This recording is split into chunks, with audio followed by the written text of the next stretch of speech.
they shall bear, chase all your cares away. So for a cheery evening prepare, singing, dancing, after my day. To entertain you we'll do our best, and just before we start, we welcome, big and small, we welcome, one and all, we welcome you with all our heart.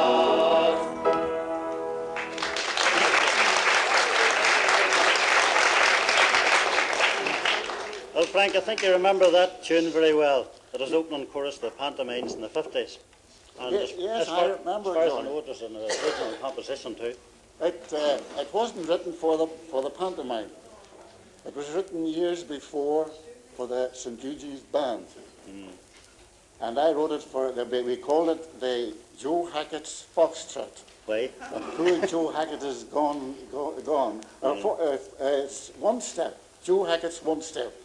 And I also had written another wee one, which was in the pantomime too, Pat Given's Foxtrot. They were both members of the band, and they were young at the time. Yeah.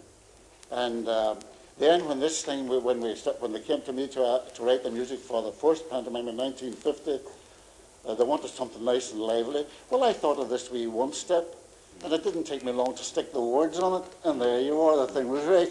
It was certainly a very catchy It was tune. played, I think it was played at every pantomime Was. from 1950 to 1960. Well, Joe Ferris is telling me it was played for 13 pantomimes. He should know. Oh, well, of course, that's great. There was 11 and the 2 there by Austin Lynch wrote the music for the, fixed the music. Yeah. Well, fortunately, I know you have preserved a lot of your stuff, and tonight we'll take a trip down memory lane and revive some of the songs in Paradise. The night may be tedious to Oma people to list all of your talents, but at the risk of embarrassing you, I have to tell the uninitiated here that you, Frank McCrory, have in your lifetime been a singer, a musician, conductor, arranger, tutor, parodist, balladist, etc., etc., etc. And your work has been fantastic, and George, I think... my hat will never fit me after that. Well, anyway, happily we have Peter still with us, and as chirpy as ever. And he's now going to sing the first comic song of the night, Catching Minnows in the Killy Clatter Burn.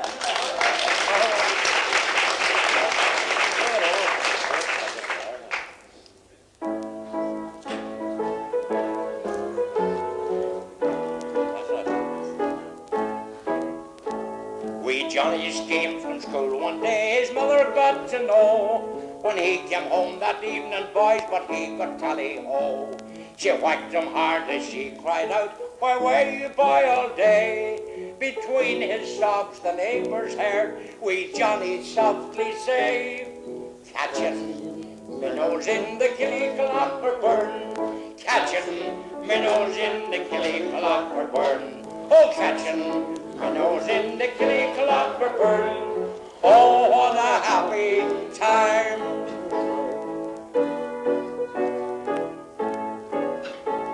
I know my lady too, her doctor said I'm going to die. My nerves will never be the same no matter what I try.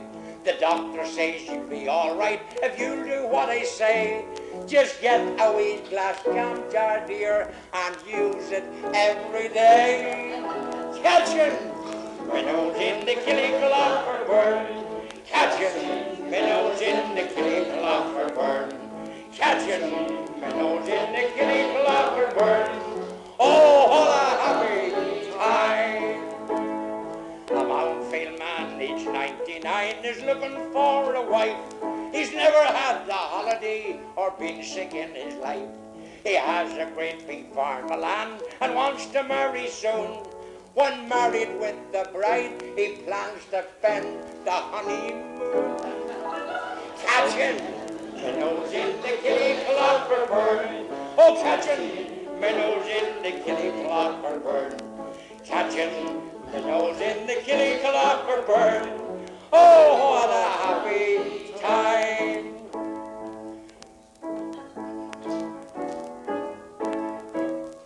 Cried an Oma teacher, such a stupid class I've never met. Your ignorance is shocking, not a single boy I'll bet.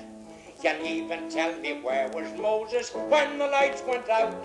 To his surprise the class stood up and answered with one shout. Catching minnows in the Killyclough oh, catching minnows in the Killyclough oh, catching minnows in the Killyclough oh, what a happy time.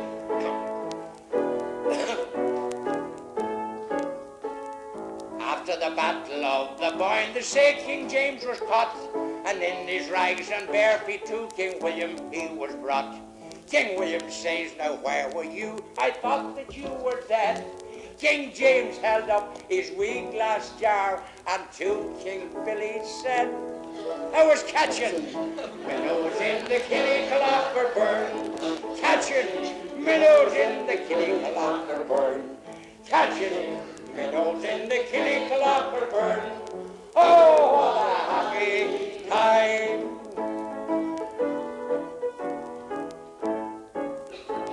This world's an awful sinful place, no decency at all. With such temptations all around, a man is sure to fall. If any of you listening would heaven was like to climb, just stop a wee bit, dump down jars, and spend your whole spare time catching minnows in the Killyclough burn. Oh, catching minnows in the Killyclough burn. Oh, catching minnows in the Killyclough burn. Oh, what a happy time.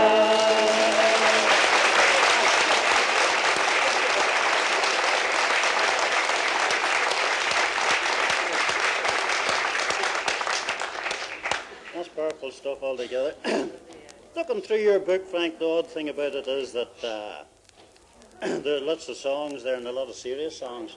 And I honestly never heard one of them sung.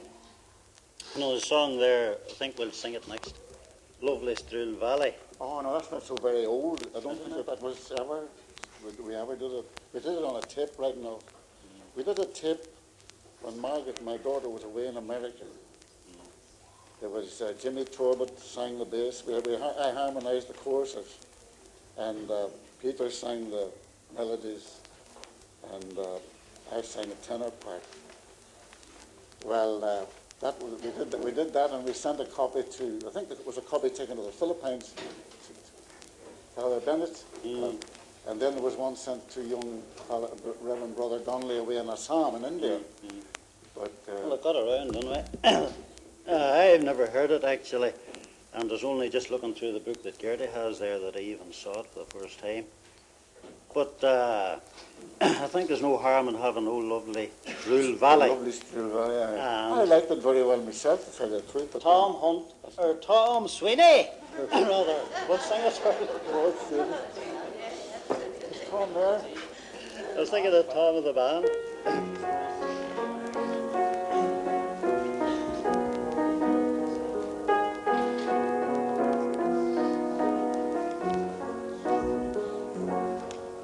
In dreams I stand once more upon the slopes of Bessie Bell, and gaze upon a lovely scene, a scene I know so well. A valley lies before me, a veil of beauty rare. Oh, what I'd give if only I could once again be there. Oh, lovely Struil Valley, majestic and grand, no valley more fair.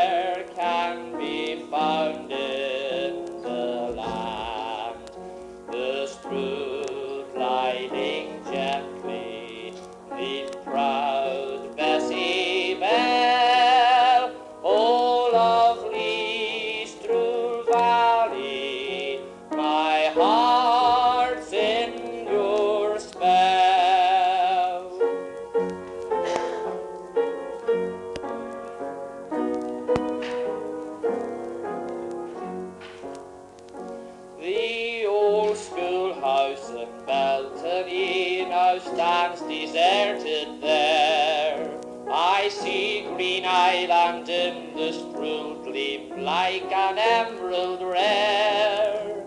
From Mary Grey to dark Grangewood, I know each hill and dell. How dear that sweet vale is to me, no words can ever tell. Oh, lovely Stroud Valley, majestic and grand, no valley more fair can be found in the land. The Stroud gliding gently, the proud Bessie Bell. Oh, lovely Stroud Valley, my heart's in your spell.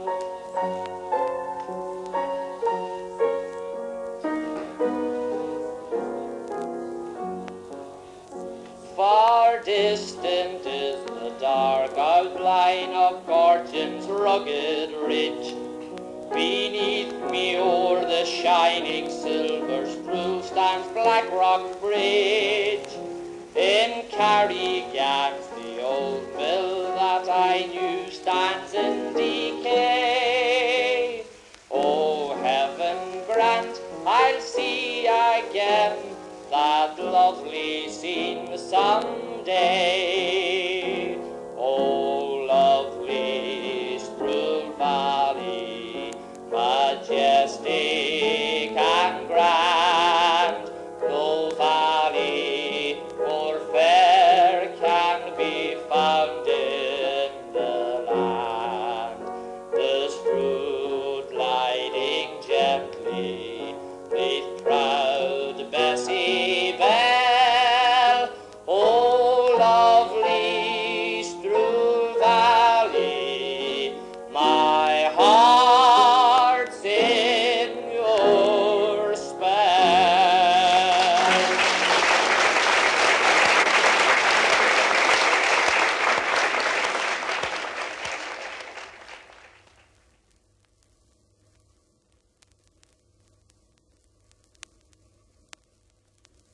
We're talking about that song now.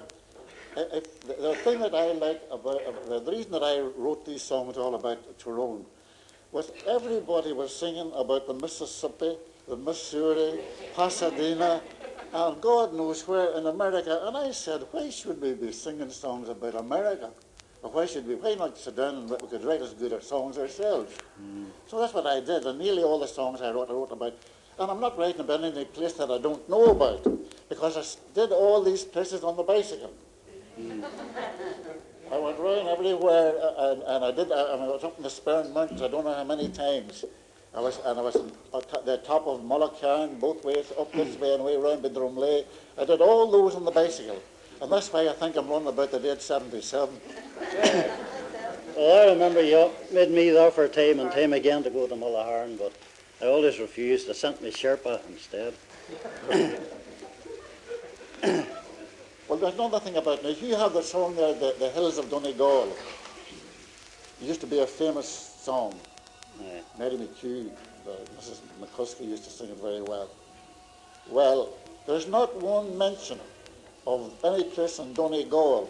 It could be away in Manchester or somewhere for all the word, if you read it over. There's not one mention. It could have been, I don't know who wrote it, I don't remember now, but it could have been written by some Jew man in New York. Now, there's the Hills of Donegal. The Hills of Donegal. Ah, that's good. You'd think it was an Irish song, wouldn't you? Yeah. Well, there's not one mention of Errigal or Muckish or any mountain at all in Donegal. Nor any place else in Donegal. And I said, well, if I ever write a song about Tyrone by golly, I'll mention them. And that's why you have all these places mentioned. It shows that I was round it. But I often thought too, talking about the band, Frank, you know, in your young days there, it wasn't sure before the days of buses and all that. Had you ever engagements outside the town, or did you just confine your activities to the town, like parochial sports in the town, or did you ever get away anywhere? Oh, we did. We got away. We were in Finton. What?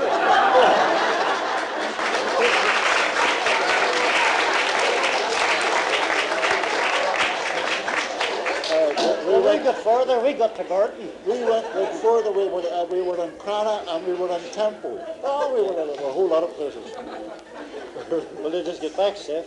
We always got back safe. Oh, I know, Lord, I. Well, it'll take a whole night, Frank, to talk about the band, and I'm sure you have many an anecdote about it, and so have I too. But it would really take too long, and you'd need another programme for that. But I know many people don't know that you have also been a script writer in your time. And you wrote the scripts for sketches that were performed at band concerts. And I remember you wrote such epics as The Audition and The Emperor and Glenhorgel. The Emperor and Glenhorgel, I remember. Yes, I do. At least I remember those two anyway. Right. And the cast, like, were all just members of the band. That's right. They even played the female parts.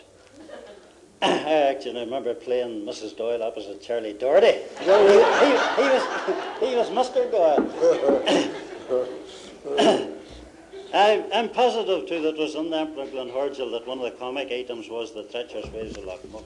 Oh, that's I think it was, wasn't it? Right. Well, Charlie Doherty and John McFadden, God rest John, sang this song, like I think verse about 6 verses in it. And Charlie sang it very well. But I haven't heard Charlie, that's a terrible long time ago, and I haven't heard Charlie Doherty singing since.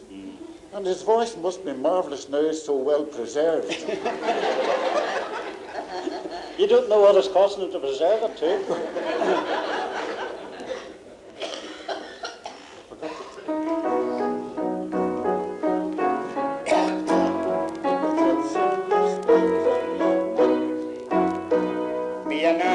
One evening was strolling as the sun was beginning to set, and went just outside Drumrad New Graveyard. A young Loch Muck sailor we met. He brought us along to his liner that was resting the lake like a duck, and that's how I started our ill-fated cruise on the treacherous waves of Loch Muck. All together now.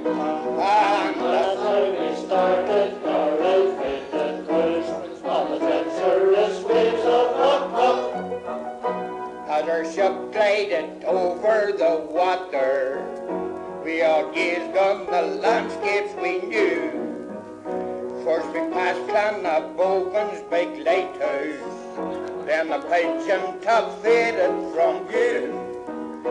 But alas, as we sped over those waters, soon we were with Paradumstruck, for without any warning a big storm arose on the treacherous waves of Loch Muck. All together. Without any warning a big storm arose on the treacherous waves of Loch Muck.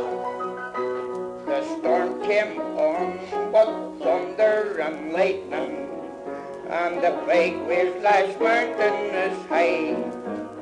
Our ship was tossed tiller and tiller, and black darkness came over the sky. The passengers shrieked out in horror as our ship Alcatola's big struck. Me and Andy was all that was saved from a wreck on the treacherous waves of Loch Muck.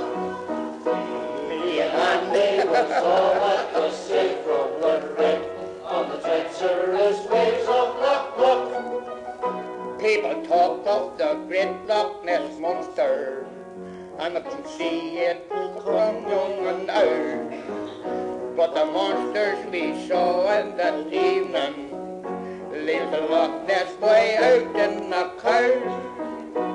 Sharks, sea lions, whales, alligators, with noses big and throat. Oh, the sights that we saw as we waited for death on the treacherous waves of Loch Muck. Oh, the sights that we saw as we waited for death on the treacherous waves of Loch Muck.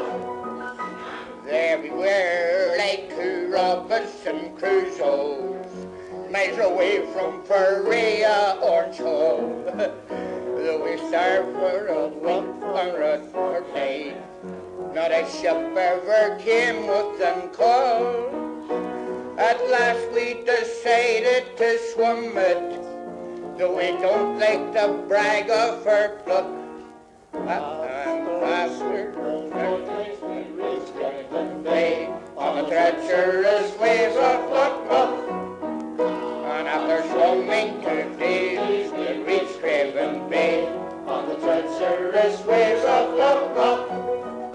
There we lay on the beach quite exhausted, till a man with a big dog drew near. He shouted out, "Hey, clear away out of that, for I want no drunk old me boys here." He said, "We've been drinking and sleeping since the clock in this parlour 4 struck." And that was the end of our ill-fated cruise on the treacherous wave of Loch. And that was the end of our ill-fated cruise on the treacherous waves of Loch.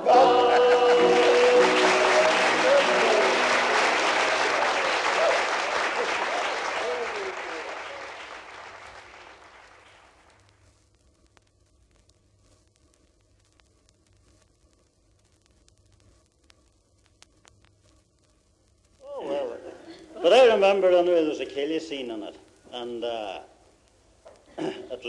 was a song I thought was quite a good one. As a matter of fact, it was the only serious song I'd ever heard, I think, sung. That was John McCladden.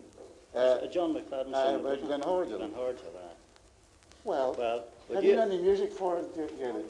Hey, well then, I'll, in memory of John McFadden, I'll sing it myself. Here, here.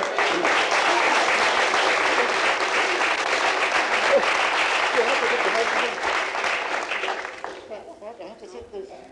Oh, you may as well.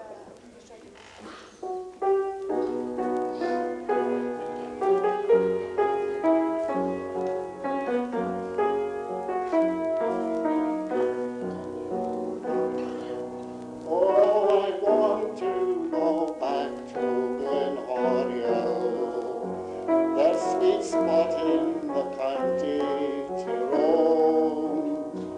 There I spent the dear days of my childhood, when the memories we were unknown. Sure, I left home to seek fame and fortune, and go over the wide world did roam. Still I see in my dreams all the valleys and streams of Glen Horgan, my old Irish home.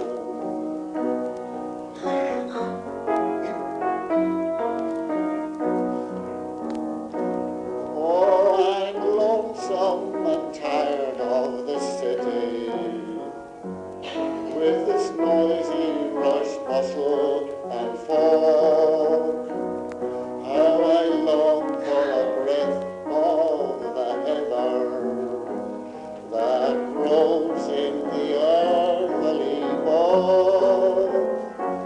Or to see once again Killyclare, though it's many miles over the foam.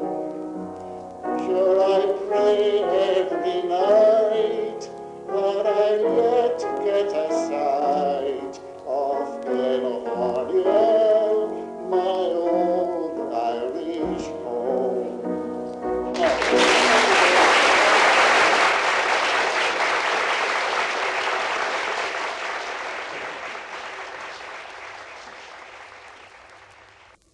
Very, very well rendered. Well, Frank, I think there that some of your parodies, or most of your parodies actually, they never were too complimentary to the local council or to the members of parliament or that type of thing, but of course they're always good for a laugh. But I remember an old one of long ago was The Big Potholes of Omagh. But in that book there I came across another, a real oldie. That was Omagh's Electric Light. Oh, yes. That's, I don't know how far back that one goes really. But since it might never be sung again anyway, I asked Mickey Gormley, and he has volunteered to sing it. Good, that's Well, very good. I'd be delighted to hear.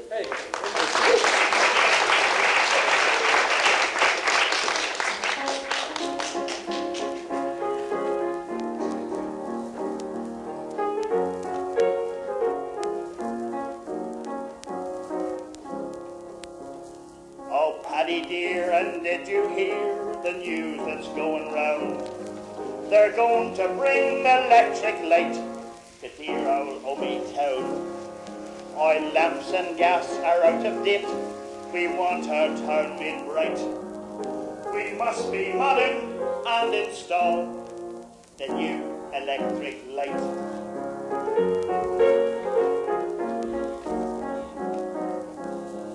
Mick Lynch and Davy Clements were the two that did the trick. As politicians, they are foes. As friends, they're very thick. The opposition did their best to put the two to flight. But with Orange and Green united, oh my God, the electric light.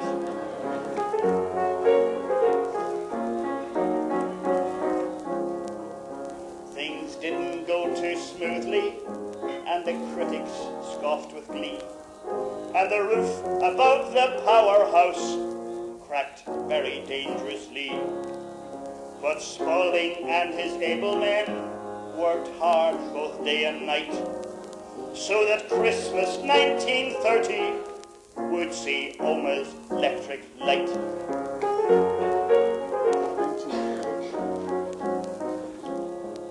The urban council keeps the streets in very poor repair. The potholes and loose surface stones would drive you to despair. The councillors can't see the faults, they think the street's all right. But I'm sure they'll see the potholes when we get the electric light. Yes, I'm sure they'll see the potholes when we get the electric light.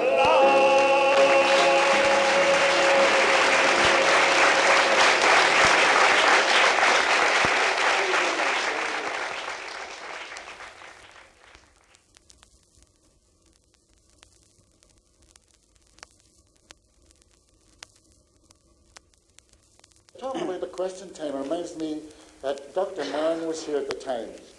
And he came over to me, I was playing for Peter. Peter, by the way, Peter sang Bella from Beaumont. That's what I hoped you'd say, because I'm not asking to sing it. That was where Bella made her debut in the St. Mary's Hall. Yeah. But I was going to tell you, but Dr. Mann came over to me when I was sitting at the piano, he came over and says, "Hey, would you mind coming in," he says, "into this quiz?" Yeah. And I says, "Not at all. What is it for?" To see it's Irish history. Well, I said, "Okay, I'll go over." And he says, "I'm not very good at Irish history, but I did it at school, of course." Well, anyway, I went over and it was the teachers and somebody else, and I was on the other crowd. You see, the teachers, of course. Teachers are the smart people. The teachers are the people that know everything.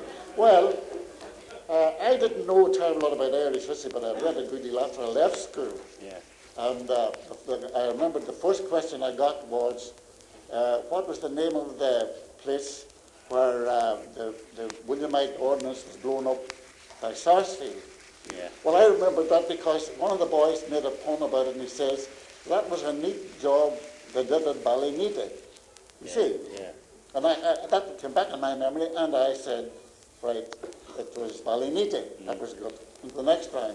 And the next one was about the holding the bridge at Athlone. It was sergeant costume. And I remembered it also. I don't know how I remembered it, but I remembered it because the name was very English, I thought, for a man to be holding the bridge at Athlone against the Redcoats. Yeah. Well, I got through that too. And I don't remember now what was I was going on here, and they were all dropping out. Yeah. And to my amazement, I was going on, and finally, I and another man were left together. Yeah. Here we were. So, the question he asked the other man first. Now he said, "I'm going to read a speech, Yeah. and I want you to tell me who made it, when was it made, and finish it. See? Yeah. So the man, the speech was out, he gave him the speech, and he said, now, can you tell me who made it and all that? And the man didn't know. And Dr. Mann turned to me and he said, now, that's not your question, but can you answer it? And I said, I can. Well, the speech was made by Robert Emmett, and it was made in the dark, and I finished it. Yeah. And how did I finish it? Now, this is a very strange thing. When I was a wee lad of 3 or 4 or 5, I used to toddle up to Ned Phillips, the blacksmith. He lived in Castle Street, where Gormley's shop is now. Yeah. And he had a big picture of Robert Emmett on the brace, you see, the fireplace. Yeah. It used to be very common. A lot of people had them. And underneath was the speech. Yeah. And old Ned used to read me out the speech, and used to say the speech, great time. And eventually I got the speech off. And here it is put on the plate for me. And it all came back to me, I don't know how many years. It all came back to me, and I was able to finish it. And not only that, but I got it the best name in the town for being the great historian.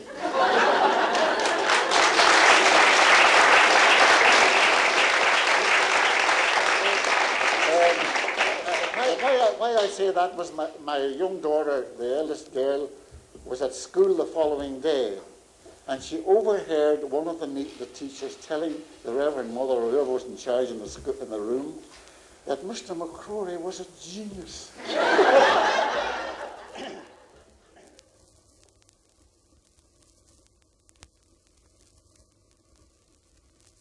Well, just as your brother-in-law, Frank Ben Cayley, keeps home on the map, so you have immortalised all the little town lands around the town here, and song and parody. And then flipping through the book, I came across a parody entitled simply, I think it's The Bell of Arvalee. Is that right? I'm not too sure. I think it's The Bell of Arvalee. Yes. I think it's looking at the music. I think it's there of Innisfree, isn't it? Yeah, that's right there. The Innisfree was very popular. Was it a picture or something? The cinema. Did Bing Crosby sing it? What? Oh, The Quiet Man, that's right. Oh, The Quiet Man, it was in Innisfree then was very common. Everybody was humming it. So Innisfree just suggested Arvalee to me. Oh, well. Nothing could be more obvious. So then I sat down and wrote the I don't remember a word about it. Is he going to sing it? Well, I anyway think it is sung to the air of Innisfree. Yeah, that's right. And if you want a song sung to an air, no better man can do it than Paddy Massey. Oh, very good. That microphone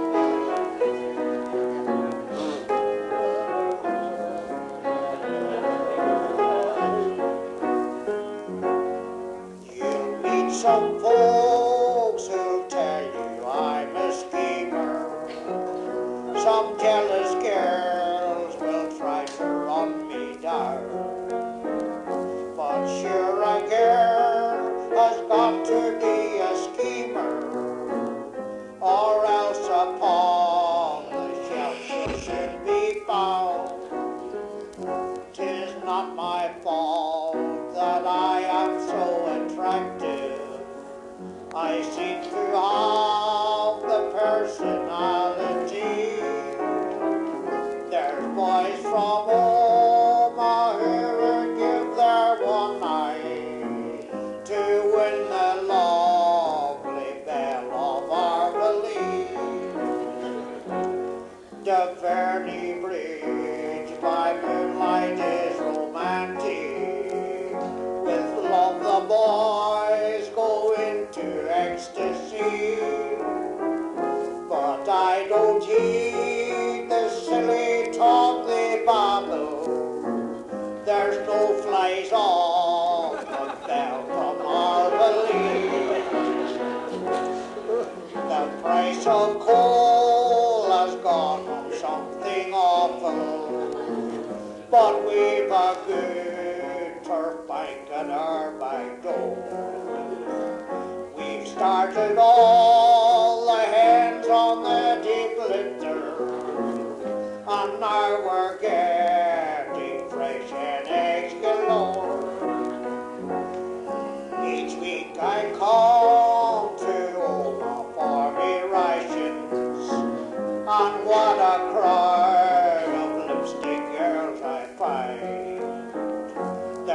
just like chemist shops with paint and powder.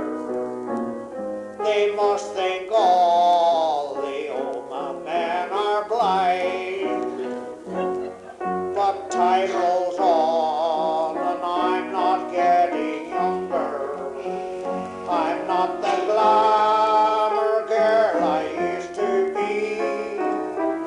And yet for beauty not a girl in Ireland could match the lovely belle of our valley.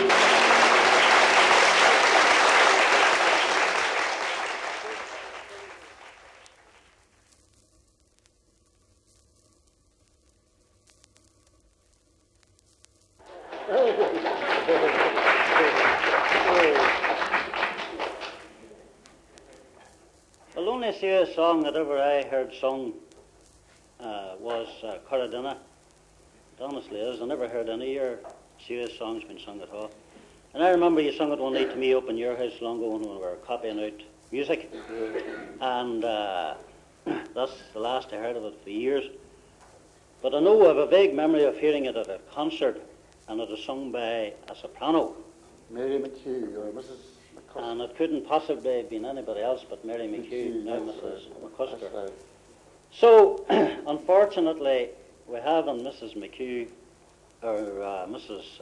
McCusker here tonight, but Tom Sweeney has volunteered to do his best with it. Corradina.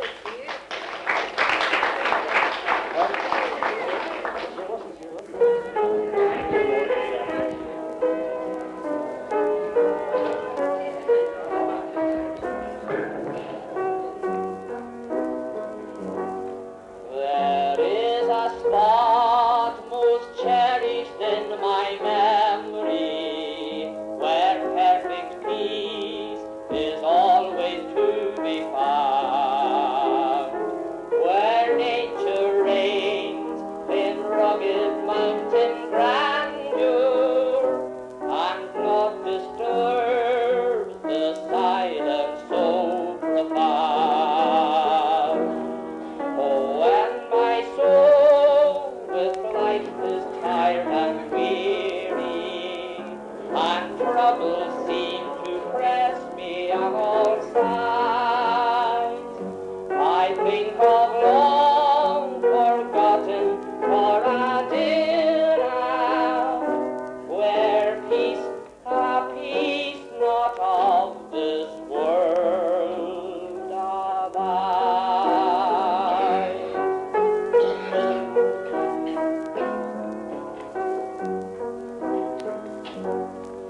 The air is crystal clear on Corradina, the sweet scent of the heather everywhere.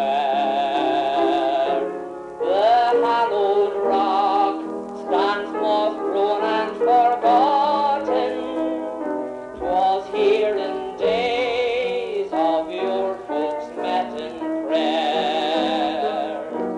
What memories surge around me as I ponder, and though my heart with care oppressed may be, I'd gladly take my cares and proudly bear them, inspired, O Corradina, rock by thee.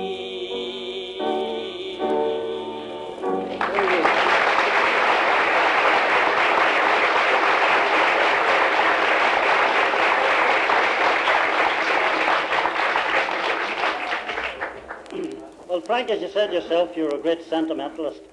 I think an incurable sentimentalist. You loved, as every civilized man should, the mountains and the glens and the streams and the lakes of the surrounding countryside. You loved old nostalgic songs about the lost summers of youth and the rosy tints of old memories. But I'm sure you pulled out all the stops when you wrote your words to When You and I Were Young, Maggie. And to sing it, we'll have Kathleen Given and Michael Gormley.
church is stately and tall, Maggie, with two spires heavenwards fly.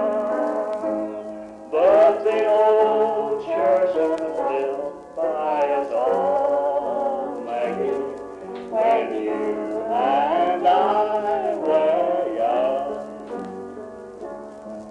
I have visited every old place, Maggie, that memory can recall. But always I find a strange face, Maggie, no old friends to greet me at all. And out where the waters retreat, Jenny and Rory are having What was there that we used to meet, Maggie, when you and I were young? As over the new bridge I went, Jenny, to stand near the dear old stream. I thought of the hours that we spent, Jenny, in paddling across The old jail wall stands in decay, Maggie, now covered with ivy thickly clung. But the old jail has vanished away, Maggie, since you and I were young. Our friends may be scattered and gone, Maggie, but we will not complain. With each other to lean apart, Maggie, our old love will still remain. Our lives may be now almost spent, Maggie, and with sadness our hearts may yet be wrung. But we'll go hand in hand as we went, Maggie, when you and I were young. 2 years ago, when you and I were young.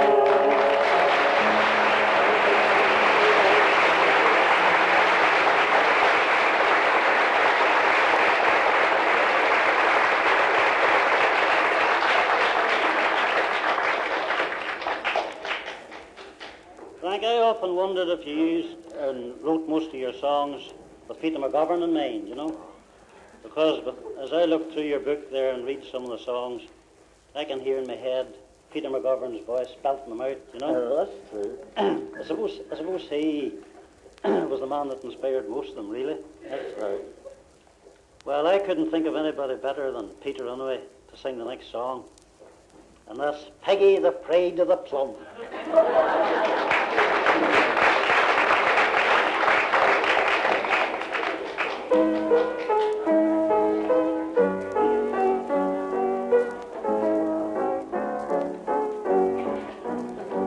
I was cycling from Gorgon one wet April day. I was making for Granada, some 9 miles away. I was getting on grand when Bab says to my luck, in a big briar bush my front wheel got stuck. I perched the old bike to a wee house white deer. As I neared it, I saw a wee colleen appear. She smiled so divinely and looked oh so sweet, that I blessed that old briar bush that caused me to meet. Peggy, Peggy, Peggy, the bride of the plum. How I love you, your blue eyes shine like the bright stars above. you, my neatest, sweetest, darling, bright, soon to be found. With our love true and strong, life will be one sweet song. Peggy, the bride of the plum.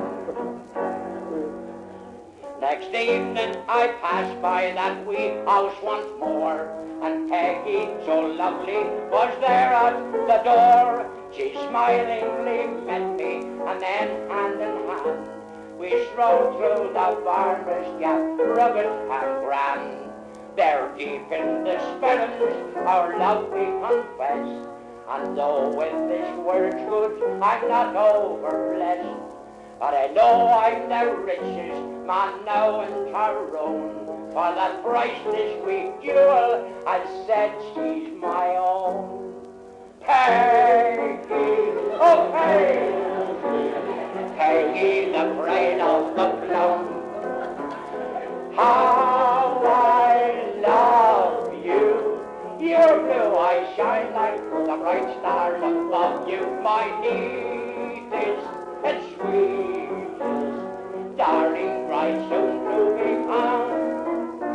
With our love true and strong, life will be one sweet song. Peggy, the bride of the plum.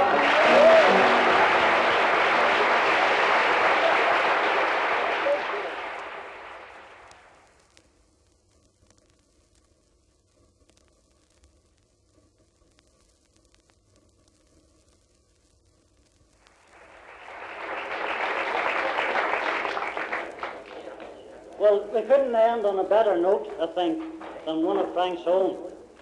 And I have asked him to rattle off the final chorus of the pantomime so long ago. It was his own composition. It's the panto finale chorus, and we're all going to gather round and belt it out. And will you take the top G? No!